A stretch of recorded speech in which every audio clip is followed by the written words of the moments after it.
নমস্কার বন্ধুরা, recipe in village style আপনাদের সবাইকে স্বাগত জানিয়ে চলে এলাম আজকে একটা নতুন ধরনের রেসিপি নিয়ে। আজ আমরা যে রান্নাটা করব সেই রান্নাটা খুব তাড়াতাড়ির মধ্যে সকাল বিকালের জলখাবারের যে কোনো সময় বানিয়ে নেওয়া যায়, আর এটা বাচ্চা থেকে বড় সবারই ভীষণ পছন্দের একটা রেসিপি।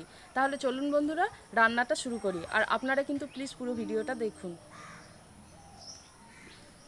আজকের এই রেসিপিটা বানানোর জন্য আমি এখানে নিয়ে নিয়েছি চিড়ে, এটাকে পোহাও বলে থাকেন অনেকেই।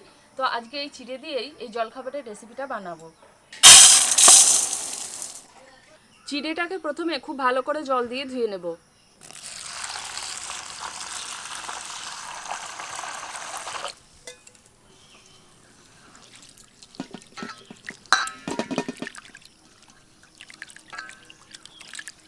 দেখুন বন্ধুরা, চিড়ের মধ্যে অনেক ধান আছে, ধানের টুকরো আছে। তো প্রথমে চিড়েটাকে খুব ভালো করে জল দিয়ে ধুয়ে নেব। আর আমি এখানে যেহেতু লুজ চিড়ে নিয়েছি, চিড়েটা একটু শক্ত আছে, তাই 2-3 বার একটু জল দিয়ে ভালো করে ধুয়ে নেব। বন্ধুরা, আজকের এই রেসিপিটা বানানোর জন্য আমি এখানে ঢেঁকি ছাটা চিড়ে দিয়েছি। মেশিন যে চিড়ে পাওয়া যায় সেই চিড়েতে কিন্তু হবে না, সেই চিড়ে ভীষণ নরম হয় আর খুব চ্যাপ্টা হয়। আর এখানে আমি যে চিড়েটা নিয়েছি সেই চিড়েটা একটু শক্ত, আর দেখুন খুব বেশি কিন্তু চ্যাপ্টা নয়। আমি একবার ধুয়েছি, আরও একবার ভালো করে জল দিয়ে ধুয়ে নেব।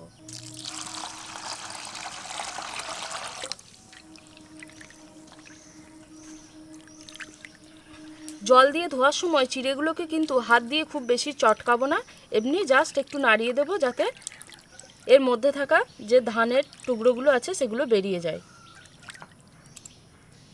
দেখুন জলের মধ্যে এমনি ভেসে উঠেছে। এখন এটাকে অন্য একটা জায়গায় জলটাকে ছেঁকে নেব। চিড়েটাকে 3-4 বার জল দিয়ে খুব ভালোভাবে ধুয়ে নিয়েছি। এখন আমি এখানে নিয়ে নিয়েছি একটা ছাকনা। এই ছাকনার মধ্যে চিড়ে শুদ্ধ জলটাকে দিয়ে জলটাকে খুব ভালো করে ঝরিয়ে নেব।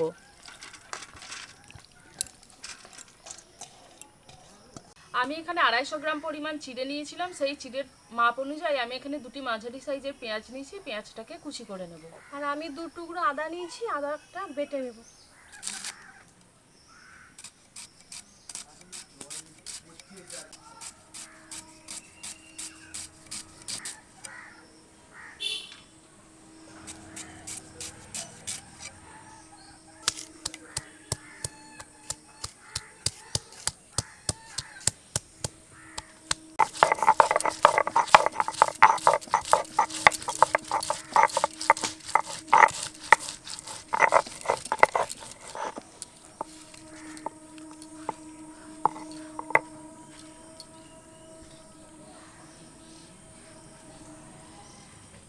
আমি এখানে একটি গাজর নিয়েছি, এর হাফটা নিয়ে কুচি করে নেব।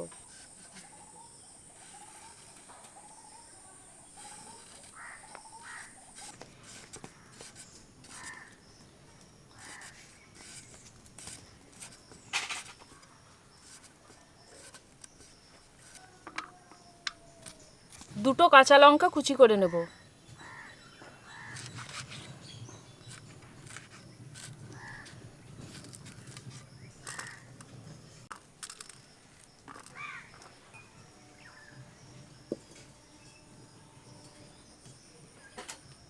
কড়াইতে দিয়ে দেব সাদা তেল।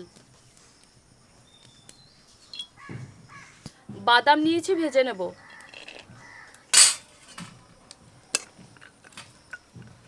বাদামটাকে একটু অল্প আঁচেই ভাজবো, তা না হলে তেলে দেওয়ার সাথে সাথেই কালো হয়ে যাবে। বাদামটা ভাজা হয়ে গেছে, তুলে নেব।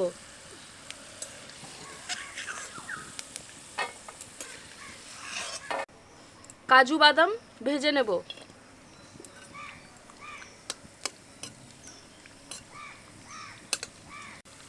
হালকা বাদামি রং ধরে গেছে, এবার তুলে নেব।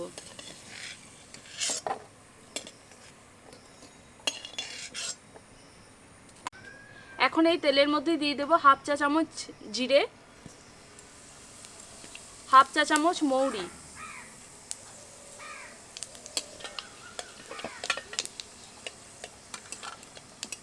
পেঁয়াজ কুচি,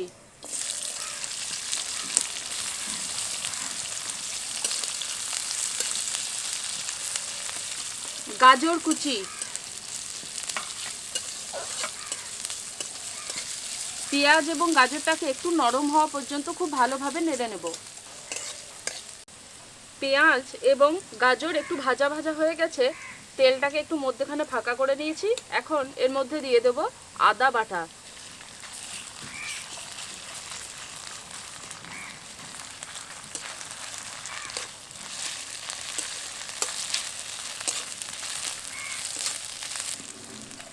চিড়ের পোলাও একটু ঝাল ঝাল মিষ্টি মিষ্টি হয়, তার জন্য এখানে দিয়ে দেব কাঁচা লঙ্কা কুচি।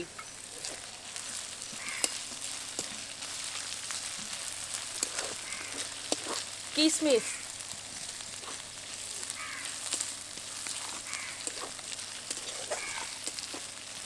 1 চামচ চিনি,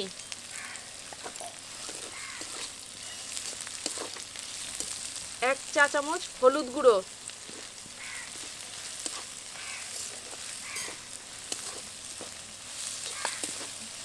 1 চা চামচ গরম মশলা গুঁড়ো।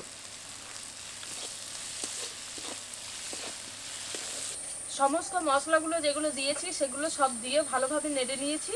আর এদিকে যে চিড়েটাকে জল ঝরতে দিয়েছিলাম, জলটাও খুব ভালোভাবে ঝরে গেছে। চিড়েটা দেখুন একদম ঝরঝরে হয়ে গেছে। এখন এই জল ঝরানো চিড়েটাকে আমি এর মধ্যে দিয়ে দেব।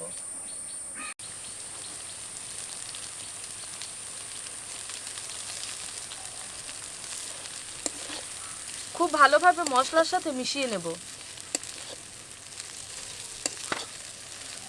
মশলার সাথে মেশানোর সময়ই এর মধ্যে দিয়ে দেব ভেজে তুলে রাখা বাদাম এবং কাজু বাদাম।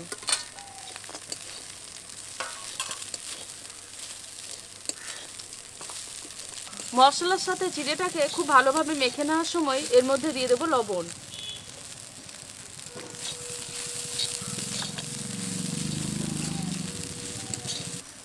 চিড়ের পোলাওটা তৈরি হয়ে গেছে, এখন এটাকে নামিয়ে নেব। বন্ধুরা, আজ আমরা বানালাম একদম ঝরঝরে চিড়ের পোলাও। দেখেই বুঝতে পারছেন ভীষণ ঝরঝরে হয়েছে, ভীষণ সুন্দর হয়েছে। এখন এটা খেতে কেমন হয়েছে সেটা এখন টেস্ট করে নেব।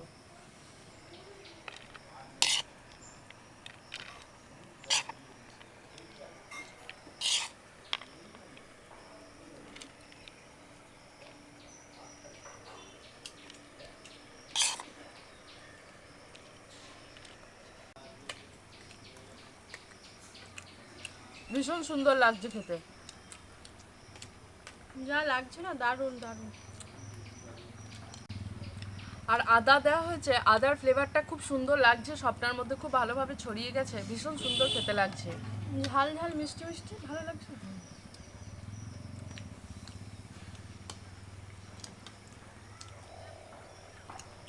আমরা আজ যেভাবে চিড়ের পোলাওটা বানালাম, আপনারাও বাড়িতে ঠিক এভাবে বানাবেন। একদম ঝরঝরে হবে, ভীষণ সুন্দর হবে, দেখেই বুঝতে পারছেন। তো বন্ধুরা, আজকে আমাদের এই চিড়ের পোলাওয়ের ভিডিওটা আপনাদের কেমন লাগলো জানাবেন কমেন্ট করে। আমাদের ভিডিওটা ভালো লেগে থাকলে অতি অবশ্যই লাইক করবেন এবং আপনার অন্যান্য বন্ধুদের সাথেও এটা শেয়ার করবেন। আমাদের channel recipe in village style subscribe করে আমাদের পাশে থাকবেন। আর অতি অবশ্যই কিন্তু পাশে থাকা বেল আইকনটা ক্লিক করে দেবেন। আজকের ভিডিওটা আমরা এখানেই শেষ করছি। দেখা হচ্ছে পরের ভিডিওতে নতুন ধরনের রেসিপি নিয়ে। সবাই খুব ভালো থাকবেন, সুস্থ থাকবেন।